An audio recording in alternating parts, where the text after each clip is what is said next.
Olá, bom dia para você. O Pronto Atendimento também está sendo transmitido pela Rádio Cultura Brasil, 1200 AM. Sintonize também pelo site culturabrasil.com.br. O INSS tem uma legislação previdenciária repleta de regras que variam de acordo com o tipo de benefício e a época em que começou a ser pago. E o segurado do INSS precisa estar atento aos detalhes para garantir o pagamento do melhor benefício. O Pronto Atendimento de hoje vai falar sobre Previdência Social e você pode participar pelo twitter.com/patendimento, prontoatendimento@tvcultura.com.br e também pelo facebook.com/prontoatendimento. Para conversar com a gente sobre este tema, está aqui a advogada Marta Geller. Bom dia, Marta. Muito obrigada por retornar aqui no Pronto Atendimento com a gente. Bom dia, é um prazer estar aqui com vocês. Olha, a maioria dos brasileiros investe mais da metade da vida no trabalho. Mas quando chega a hora de parar, muitos desconhecem direitos básicos da Previdência Social. Ainda é grande o número de pessoas que deixam de receber esses benefícios, perdem prazos e algumas vezes acabam até caindo em armadilhas para facilitar os processos junto à Previdência. Assim, é importante ressaltar os benefícios a que os trabalhadores têm direito. O auxílio-doença, auxílio-maternidade e a aposentadoria são os principais benefícios da Previdência, aos quais têm direito todos os segurados do INSS. A aposentadoria por tempo de contribuição atinge a maioria dos segurados. Pode ser integral ou proporcional para o trabalhador homem com pelo menos 35 anos de contribuição e para a trabalhadora mulher com 30 anos. A aposentadoria especial é um direito concedido aos trabalhadores que ficam expostos a agentes nocivos, químicos e biológicos ou em atividades de risco prejudiciais à saúde. O trabalhador deve comprovar, além do tempo de trabalho, exposição aos agentes nocivos para a concessão do benefício de 15, 20 ou 25 anos. O auxílio-reclusão é um benefício polêmico e mal interpretado. Ele é pago aos dependentes do segurado que esteja preso sob regime fechado ou semiaberto, mas apenas se este segurado contribuía para a Previdência antes de ser preso.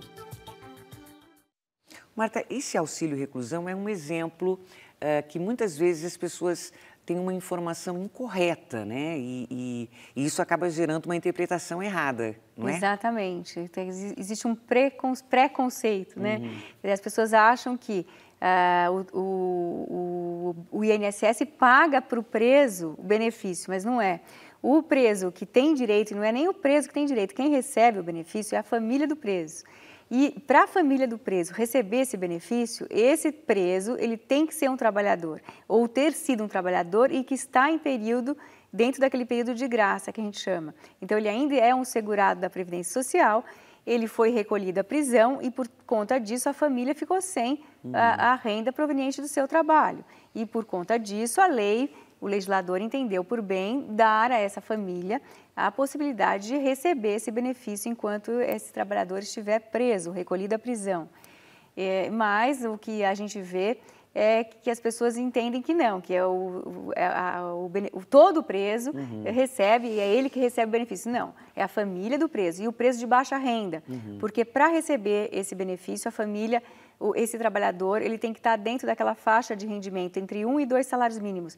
É pouco mais de R$700, R$820 o direito que garante esse benefício. Senão, não. A pessoa que recebe mais do que isso não tem o direito, nem a família tem o direito ao benefício. Agora, essa dúvida ela ilustra bem, porque as perguntas todas que a gente recebe aqui no Pronto Atendimento, elas mostram que as pessoas têm dúvidas que, às vezes, para a gente podem parecer muito simples de serem resolvidas, mas que para elas é difícil entender. Existe um lugar, o site do INSS, por exemplo, é um endereço que você recomenda para as pessoas que têm dúvidas sobre a aposentadoria? É um site que as pessoas podem procurar? Podem e devem procurar. O site é o www.inss.gov.br.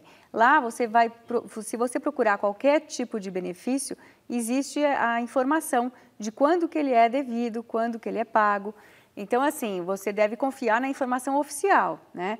O site do INSS, ele tem as informações oficiais.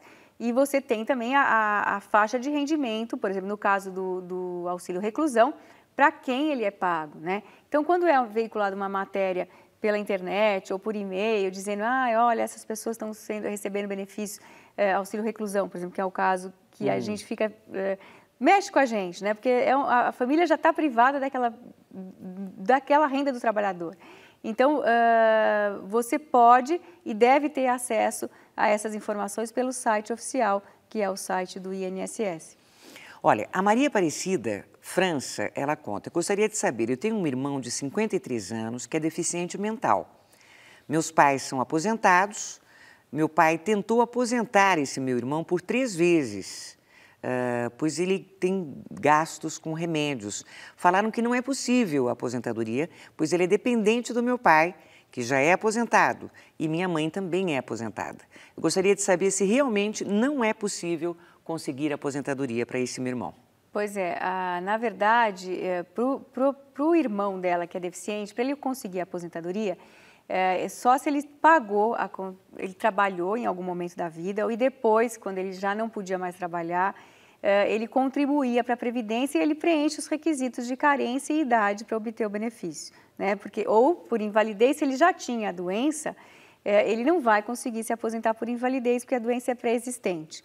Mas, muitas vezes, a gente consegue provar que, muito embora a doença fosse pré-existente, ele trabalhou algum tempo, ele contribuiu como facultativo e aí sim surgiu o agravamento da doença. Aí ele pode obter, Madi, a aposentadoria por invalidez no INSS. No caso que a gente vê na pergunta, dá a impressão de que ele já era deficiente, os pais são aposentados, ele depende dos pais e ele foi tentar obter o que a gente chama de benefício assistencial do LOAS, que é a Lei Orgânica de Assistência Social, que é um benefício pago à pessoa com deficiência de baixa renda, família de baixa renda. No caso, os pais, os dois são aposentados e provavelmente uma família de 3 pessoas, vamos dizer assim, que receba a mãe e o pai o benefício, né, ainda que fosse de um salário mínimo cada um, estaria fora do critério legal para obter o benefício assistencial. É por isso que ele não conseguiu o que ele chama de aposentadoria e não é, que é o benefício assistencial. Entendi. Mas, na falta dos pais, ele vai receber a pensão por morte porque ele é dependente, o próprio INSS está dizendo, ele é dependente, então quando vier a perder o pai ou a mãe, e até os dois, ele pode até acumular, hoje a lei permite a acumulação de benefício de pensão por morte deixado pelos 2 pais, no caso o pai e a mãe, né? Ok, então vamos às ruas de Aracaju, capital de Sergipe, para saber uma dúvida sobre Previdência Social. As imagens são da TV Aperipê. Meu nome é Pamela, minha mãe faz 65 anos esse ano e nunca trabalhou. Ela consegue algum benefício pela idade? Pela idade, ela consegue o benefício assistencial, né? Porque ela nunca contribuiu, ela nunca trabalhou. Então, com 65 anos, na verdade, com 65 anos que é o benefício assistencial do LOAS. A aposentadoria por idade, ela já conseguiria aos 60 anos. Como ela nunca contribuiu, ela fez 65, ela vai conseguir o assistencial desde que a família, uma família de 4 pessoas, tenha um salário mínimo de renda, porque aí o critério para obter o benefício é 1/4 do salário mínimo per capita, por pessoa, né? Então, por isso, vai depender aí do critério de renda da família. Para conseguir o benefício e saber se a sua família está dentro desse critério, você deve agendar o pedido na qualquer agência da Previdência Social, ou pelo 135, ou pelo site da Previdência, que é o www.inss.gov.br, e vai receber a visita do assistente social, que então vai verificar as contas, os gastos da família e as entradas que a família tem, para ver se é o caso ou não dela receber o benefício assistencial. Fernando Freitas, meu pai passou por uma cirurgia de próstata, está afastado há 1 ano e 2 meses, ainda está afastado. Ele pode dar entrada na aposentadoria? Ele tem 30 anos de contribuição. 30 anos de contribuição, não falou a idade, né? Não falou. Na verdade, ele tem que esperar os 35 anos de contribuição para obter o pedido de aposentadoria por tempo de contribuição, que para o homem são exigidas 35 anos de contribuição. Para a mulher, 30 anos de contribuição são suficientes. Antigamente, Madi, existia a aposentadoria proporcional, que para o homem aos 30 anos de contribuição, para a mulher aos 25 de contribuição, com 70% do valor da média apurada corrigida. Com o passar dos anos, obter a aposentadoria proporcional, porque foi criado um pedágio, foi ficando em desuso por conta disso. O pedágio acaba sendo maior do que o tempo que ele tem para completar os 35 anos. Então, ele vai ter que contribuir aí mais 5 anos para obter a aposentadoria por tempo de contribuição. Priscila Reinaldo, o meu marido é bancário, fez uma cirurgia na coluna há 8 meses e o INSS indeferiu. Ele teve que voltar a trabalhar 2 meses. Ele não consegue fazer todas as atividades que fazia. O médico dele disse que o tratamento terá que regredir, pois ele está com um desgaste. O que ele pode fazer, Marta? Pedir aposentadoria por invalidez? Pois é, a aposentadoria por invalidez por conta de problemas na coluna, Madi, existe uma dificuldade em obter esse benefício. Por quê? Porque problemas na coluna todo mundo tem, né? O homem, dizem os médicos que o homem não foi feito para andar só assim, com as pernas, né? E de repente, você está lá, o seu corpo tem que ser sustentado pelas suas pernas. Então, às vezes tem problema de sobrepeso, enfim, às vezes a própria atividade desenvolvida gera uma lesão na coluna. Então, por conta disso, é muito difícil obter a aposentadoria por invalidez em função de um problema na coluna, a não ser que realmente seja necessária uma cirurgia e que ele não consiga se recuperar da cirurgia. E aí ele fica mais lesionado ainda por conta dessa intervenção cirúrgica. E aí sim ele consegue obter a aposentadoria por invalidez. O que ele deve fazer são os afastamentos para o tratamento e voltar à atividade sempre que possível. E na medida em que ele entender e o médico dele entender que não é mais possível, ou ele vai passar por uma reabilitação profissional, ou então, aí sim, conseguir o benefício por invalidez, que é a última alternativa. Tamas Campelo, meu cunhado trabalhou de carteira assinada de 1974 a 2004. Depois ele fez a inscrição no INSS em 2005, mas não pagou nenhuma contribuição. Há a possibilidade dele pagar essas contribuições para completar esse tempo? Faltam 5 anos aí para ele obter os 35 anos de contribuição. Ele pode indenizar esse período, Madi, desde que ele prove que ele tinha alguma atividade remunerada nesse período.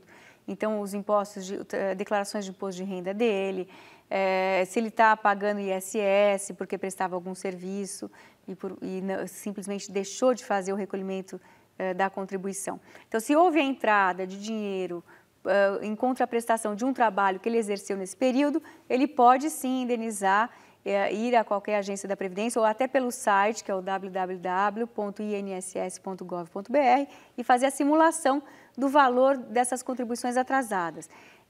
Ele só não pode mandar emitir as guias, porque aí ele está declarando que ele deve aquela quantia. Mas ele pode fazer a simulação pelo site ou se dirigir a qualquer agência da Previdência com os comprovantes de que trabalhou naquele período, que o INSS vai fazer o cálculo e ele pode pagar, sim, os atrasados. Se não, ele passa a pagar daqui para frente e depois que completar os 5 anos aí para preencher o tempo, desde que ele não complete a idade antes, porque se ele não fizer nada, Madi, quando ele completar 65 anos de idade, ele também vai obter o benefício, porque ele já tem aí a carência mínima, que é de 15 anos para obter a aposentadoria por idade. Caso contrário, ele deve pagar e aí sim requerer o benefício por tempo de contribuição.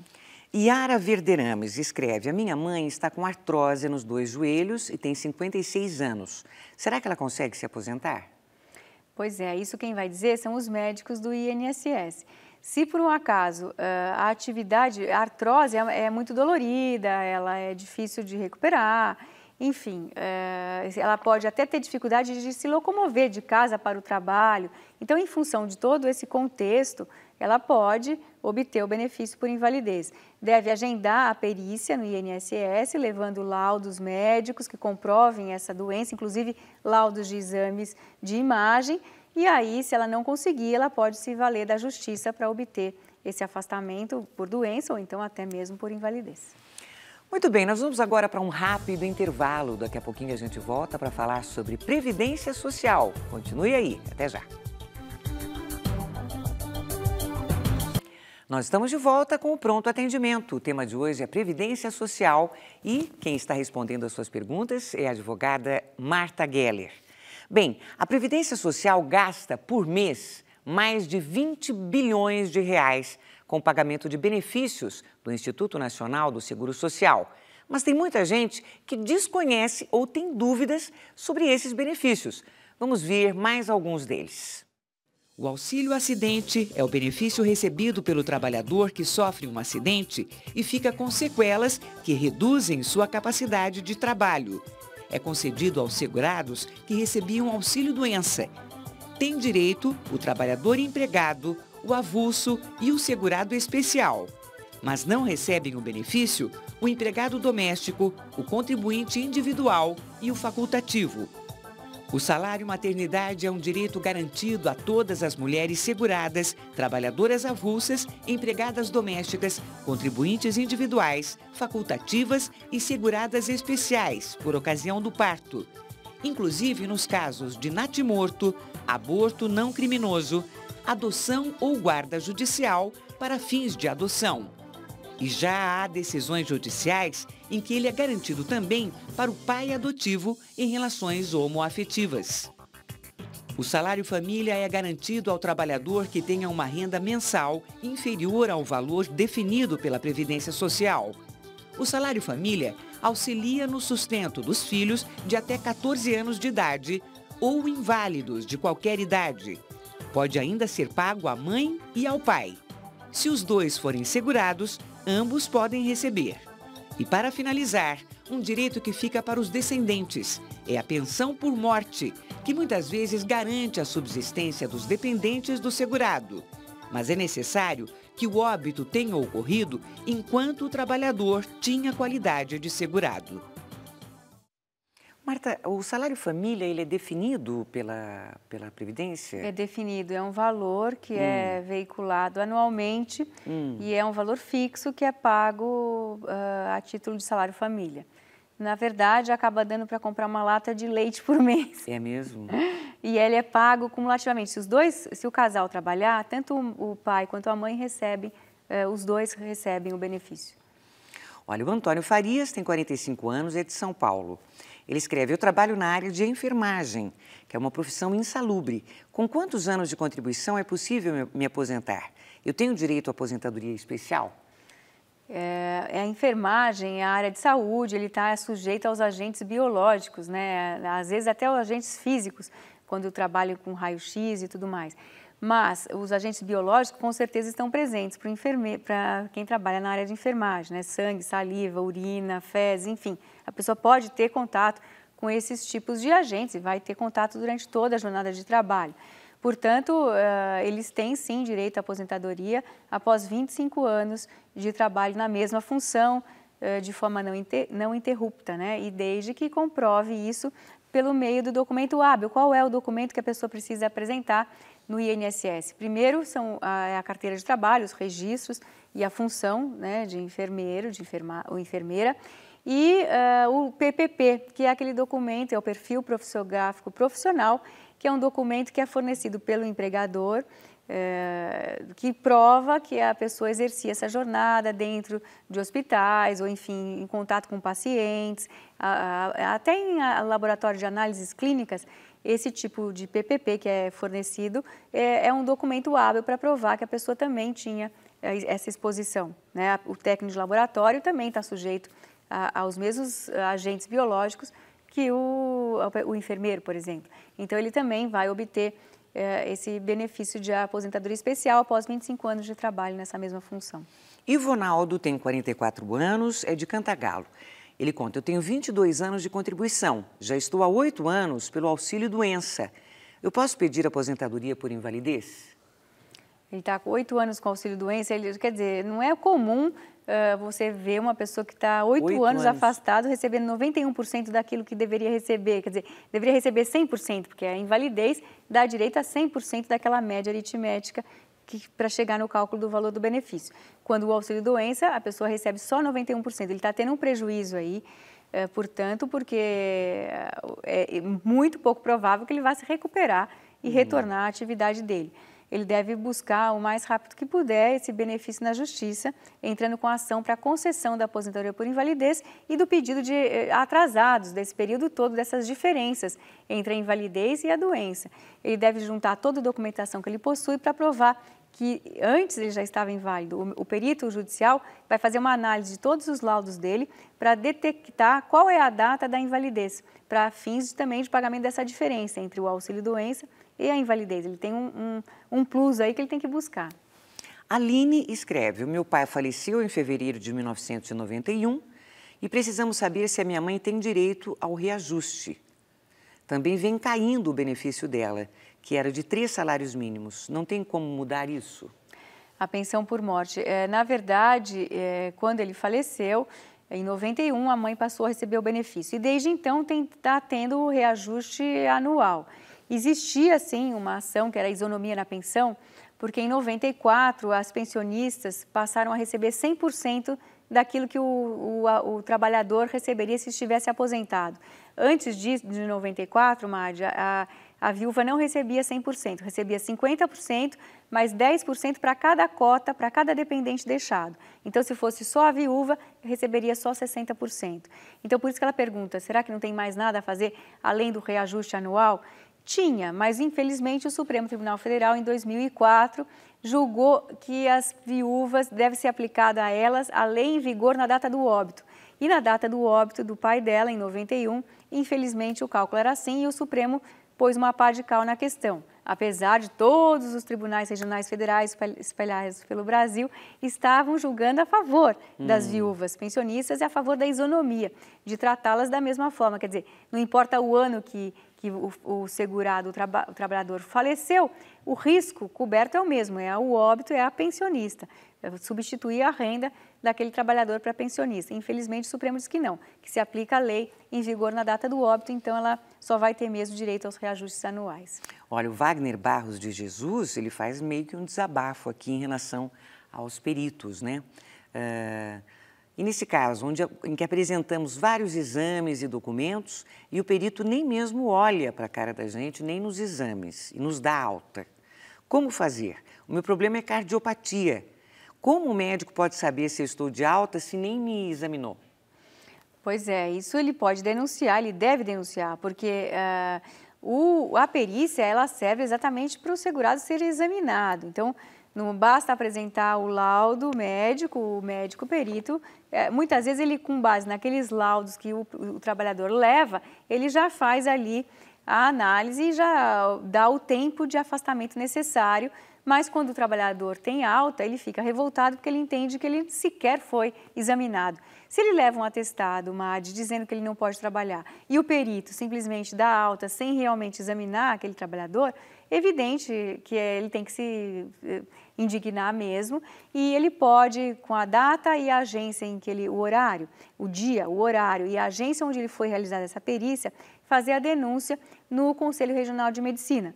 O Conselho Regional de Medicina, então, manda um ofício para o INSS e o INSS é obrigado a informar os dados do médico e ele pode, então, abrir um processo ali no Conselho Regional de Medicina contra esse médico que o periciou. Então, vamos às ruas de São Paulo com mais uma dúvida sobre Previdência Social. Meu nome é Fabrício, eu gostaria de saber se um dependente químico ele pode ter auxílio-doença em caso de internação. Pode, ele pode sim. Se ele for um trabalhador, ele não só pode, como ele deve, né? Ele é um trabalhador, ele é dependente químico e em determinado momento da vida ele tem que se afastar para tratamento, ele é internado. Se ele não perdeu a qualidade segurada, muitas vezes o dependente químico, o que acontece? Ele acaba largando o trabalho, largando a família e por conta disso, muitas vezes quando ele é internado, ele não tem mais essa qualidade segurada e por isso não vai obter o benefício previdenciário. A não ser que ele seja um contribuinte facultativo e a família contribua estando em dia com as contribuições, dentro também desse período de graça, que são de 12 meses, ele pode sim e deve requerer o benefício em qualquer agência da Previdência Social, a família pode fazer isso para ele e vai receber o pagamento que é devido. Juarez conta, eu tenho 57 anos, me aposentei em 2006. Continuo trabalhando na mesma empresa. Eu posso pedir a desaposentação para conseguir um benefício maior? Eu tenho 41 anos de contribuição. Ele pode sim pedir o benefício. Para isso, ele tem que só verificar se realmente esse novo benefício vai ser mais benéfico. Ele faz isso obtendo os extratos de salário de contribuição e de vínculos em qualquer agência da Previdência Social e pode fazer a simulação pelo próprio site da Previdência, que é o www.inss.gov.br. Verificado que ele realmente tem direito a um benefício melhor, ele pode, mas ele só pode fazer isso na via judicial, porque não existe administrativamente a possibilidade dele requerer isso diretamente no INSS. Tem que contratar um advogado. Muito bem, hoje o Pronto Atendimento falou sobre Previdência Social e a gente recebeu a advogada previdenciária Marta Geller. Muito obrigada, Marta. Até Eu que agradeço. Até a próxima oportunidade. O Pronto Atendimento de hoje fica por aqui. Um bom dia para você.